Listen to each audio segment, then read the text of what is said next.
Uh, this video will just be a quick overview of some examples of mathematical induction. We'll just go through a simple example of the usual induction and then proceed to what's called strong induction. I'll first explain what that is, and then we'll do a few examples using that. The last one will actually be an application of the binomial theorem by Abel, which was treated in the previous video. So if you haven't seen that yet, I would recommend watching. Okay, so for the first example, I want to consider the following sequence, which is defined in this fashion. So a0 equals 1 and an plus 1 is equal to n plus 1 times an for n equals 0, 1, 2, etc.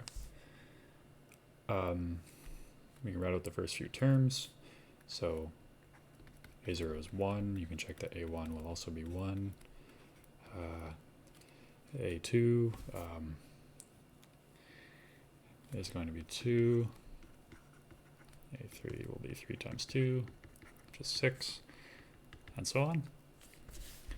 So we can actually make a guess for what the general solution will be. And the guess will be that it is an equals n factorial. To prove this, we will use induction. So you can check the base case, n equals 0, that's trivial. Okay, so now assume that an equals n factorial. Then an plus 1 will be equal to n plus 1 times an, which is n plus 1 times n factorial, which is just n plus 1 factorial. Okay, that was pretty easy, but it's just a bit of a warm-up for what's to come. Okay, so now I want to consider the Fibonacci sequence, which I'm going to write like or as follows.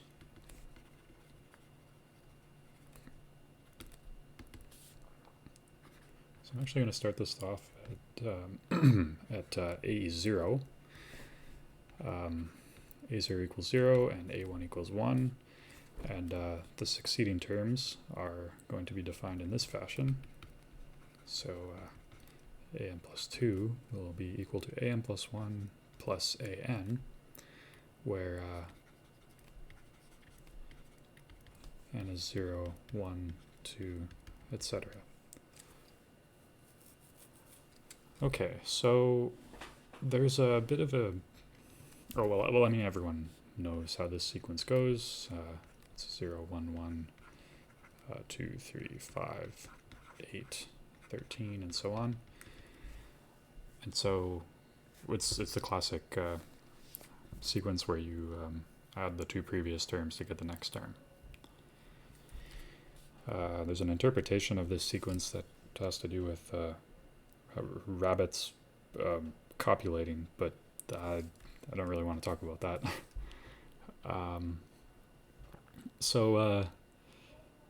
Right, we want to prove a guess for this the closed form of this recurrence.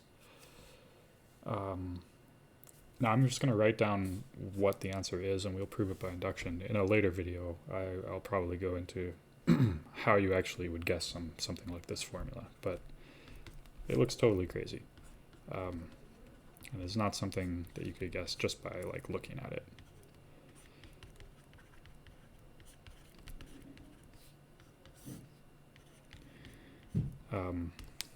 I mean, this sequence is obviously going to just be a sequence of integers, but the closed form expression involves like 3 occurrences of root 5, which on the face of it, like that just looks crazy.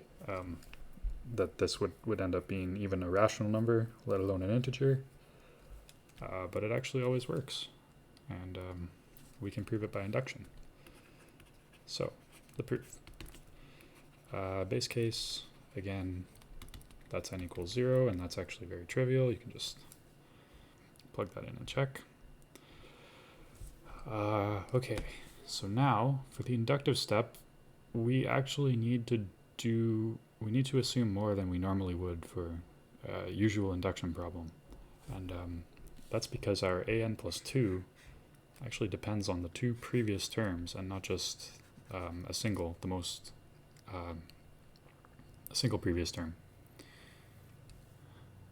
So it turns out that you can actually get away with this, and this is a form of strong induction. So we're going to suppose if I call this equation star, suppose star holds for n going from 0, or for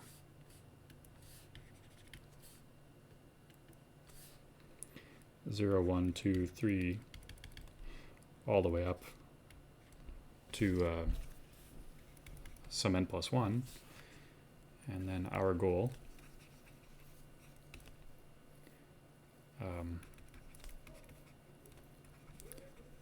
is to show star holds for n plus 2.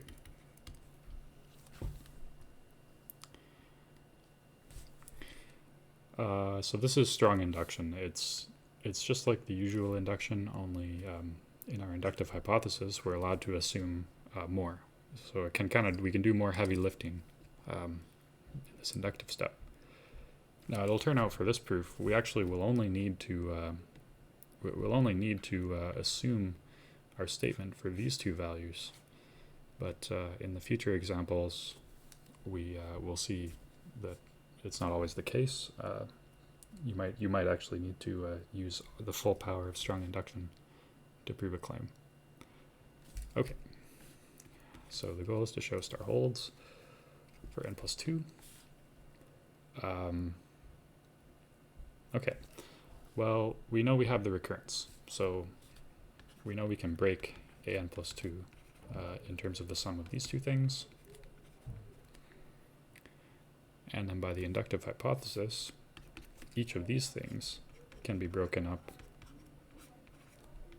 using the formula.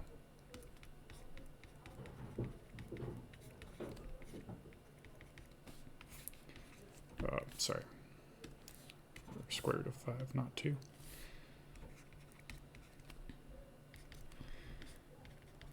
Okay, so it's just a lot of writing, but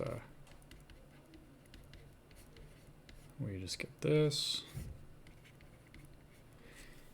Okay, and so the next thing to do, we want to try and make this formula for n plus 2 somehow appear in all this mess. So kind of the idea is you want to kind of group these two things together as well as these two things together. And we notice that we can factor out 1 plus root 5 over 2 to the n out of the first pair, the ones boxed in purple, and correspondingly you can factor out 1 minus root 5 over 2 to the n from the ones boxed in the pink. So let's do that. The denominators are the same, so we can just put all of it over a single denominator. So we take out this to the power of n, and what's left is this, plus 1. And finally, I'm going to also do a minus here, make sure I get my signs right, to the n. And we get a 1 minus root 5 over 2 plus 1. And then all of this is going to be divided by root 5, but I'm just going to put it out front just to save some space.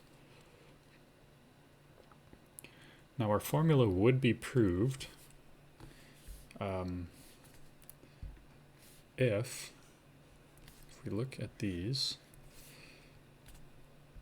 if the thing that I'm writing in green corresponds to the expression above it.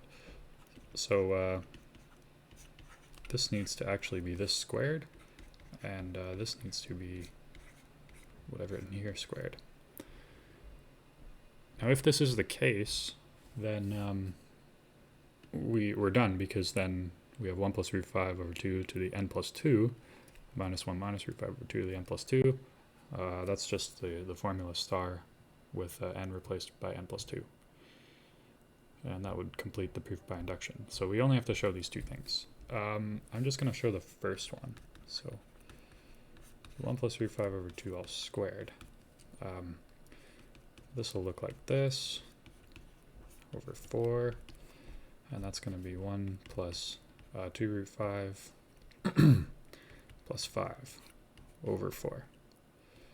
Which is then equal to 6 plus 2 root 5 over 4.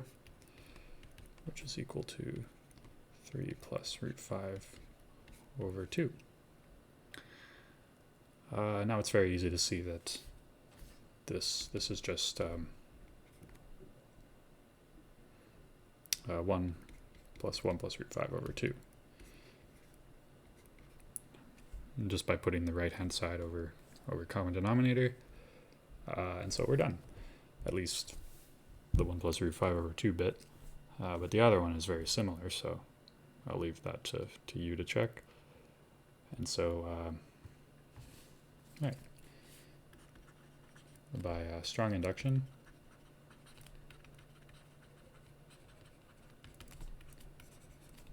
star is proved.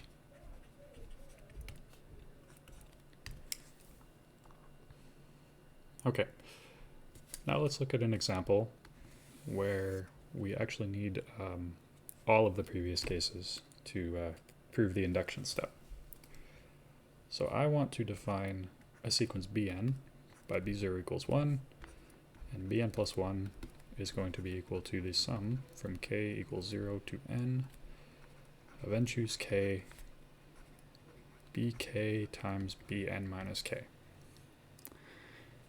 This looks very complicated, but it turns out that the solution to this is bn equals n factorial. Okay, let's do the proof. So the base case is n equals 0, and that's trivial, so move on to the induction step.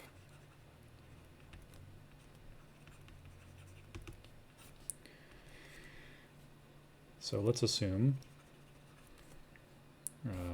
call this star again. This is different from the other star, obviously, but we've moved on. Okay, so assume star for 0, 1, all the way up through n. So the goal is to show bn plus 1 equals n plus 1 factorial, given that we're assuming star for 0 up through n. Okay, well, we know bn plus 1 must be equal to this sum. This n choose k, bk, bn minus k. Now you'll notice that all the occurrences of the sequence bk and bn minus k in the sum, they have index at most n. Ck is going from 0 to n, but that means n minus k is also going from 0 to n, just in the opposite direction. And so star must apply by our inductive hypothesis to all the bk and bn minus k. So we have n choose k times k factorial times n minus k factorial, k going from 0 to n. And now if we expand the binomial coefficient, you get n factorial, over n minus k factorial times k factorial. And here we get exactly that on the top from before. So all this stuff cancels, and we have a sum going from k equals 0 to n of n factorial. We can actually pull the n factorial out because it's independent of k, the summation variable. And so this is the sum from k equals 0 to n of 1. And if k is going from 0 to n, that's actually a total of n plus 1 terms. So it's n factorial times n plus 1, which of course is n plus 1 factorial. Okay, so that proves star.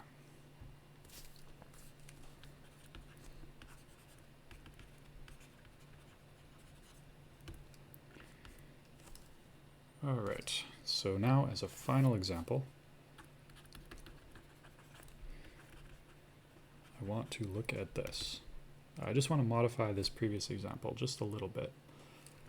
So we'll start with b0 equals 0. Sorry, not 0, 1.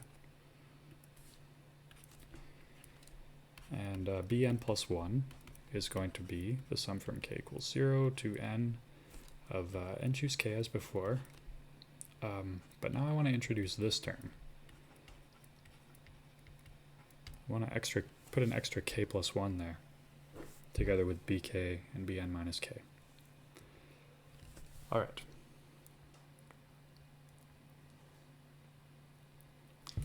So, the claim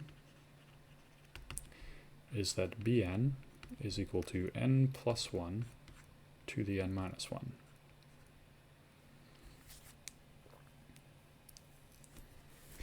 And so we want to prove that this is the case using strong induction. So the proof. The base case, n equals 0. You just plug it into the expression, so we get 0 plus 1 to the 0 minus 1, which is 1 to the negative 1, which is 1. That's equal to b0, so we're good. For the induction step, now I'll call this star here. So let's assume that star holds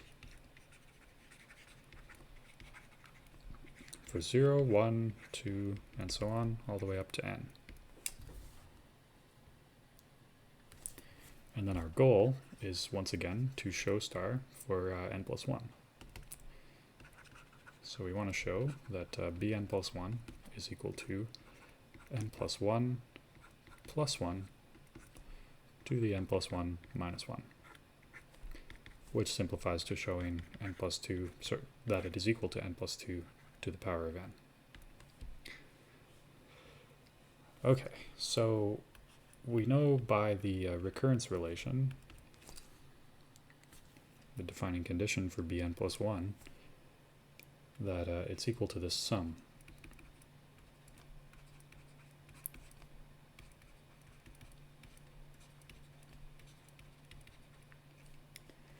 And now, using our inductive hypothesis, again because the bk and bn minus k in the sum, their indices are going from 0 to at most n.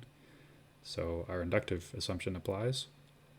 We can replace all those by star. So if we do this carefully, we see that we get this. Still have a k plus 1, but bk will now be k plus 1 to the k minus 1, and bn minus k will now be n minus k plus 1 to the n minus k minus 1.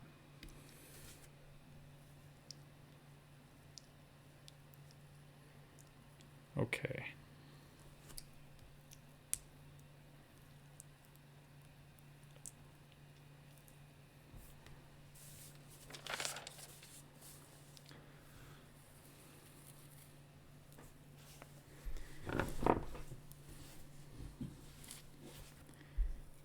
So,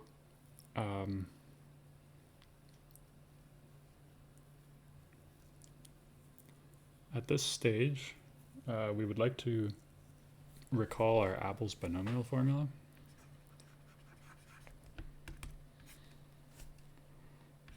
this says this.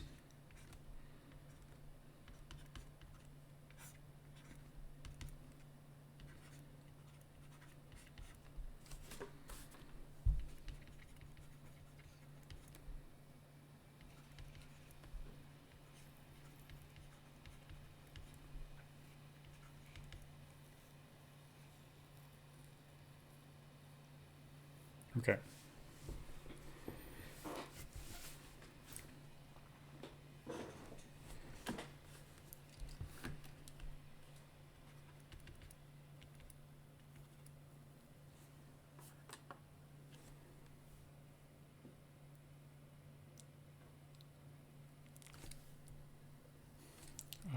Now we can rearrange the Abel binomial formula in this way.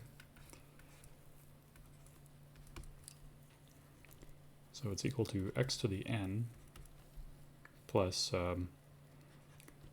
the original sum with an alpha multiplied in.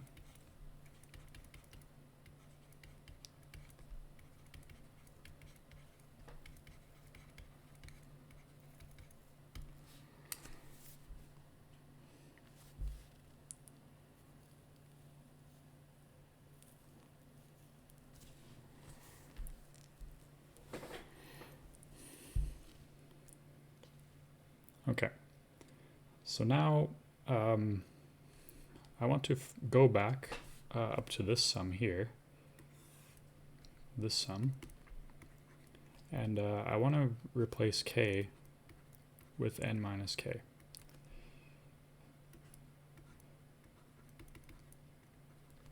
So this amounts to just going, replacing n choose k with n choose n minus k. Now we have an n minus k plus 1, and then here we have n minus k plus 1 to n minus k minus 1, and then this other term becomes k plus 1 to the k minus 1. And moreover, these two factors can multiply together, so you get an n minus k plus 1 just to the n minus k. And n choose n minus k, that just goes to n choose k. So let me just cordon this off. I'm going to write this below as the sum going from k equals 0 to n of n choose k times n minus k plus 1 to the n minus k, and then times k plus 1 to the k minus 1.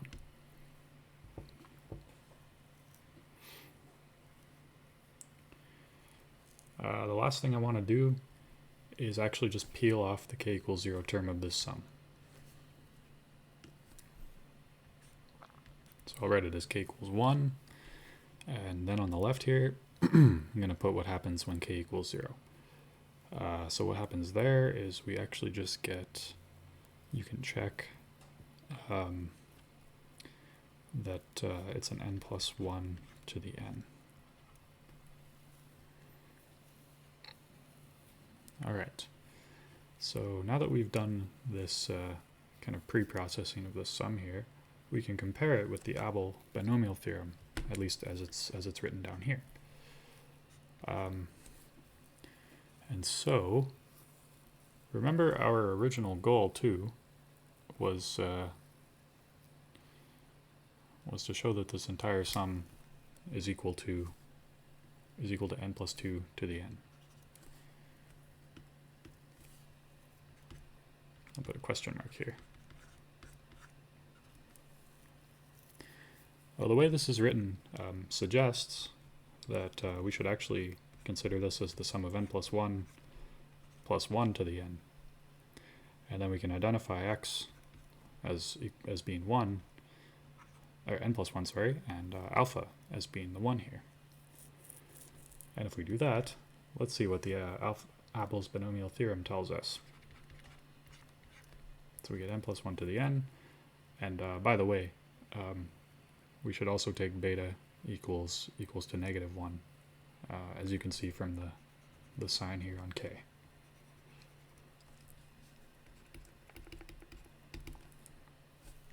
Okay, going back. So n plus 1 to the n. We also have a sum, alpha equals 1, so 1 times n choose k. N plus 1 plus k times negative 1 to the n minus k.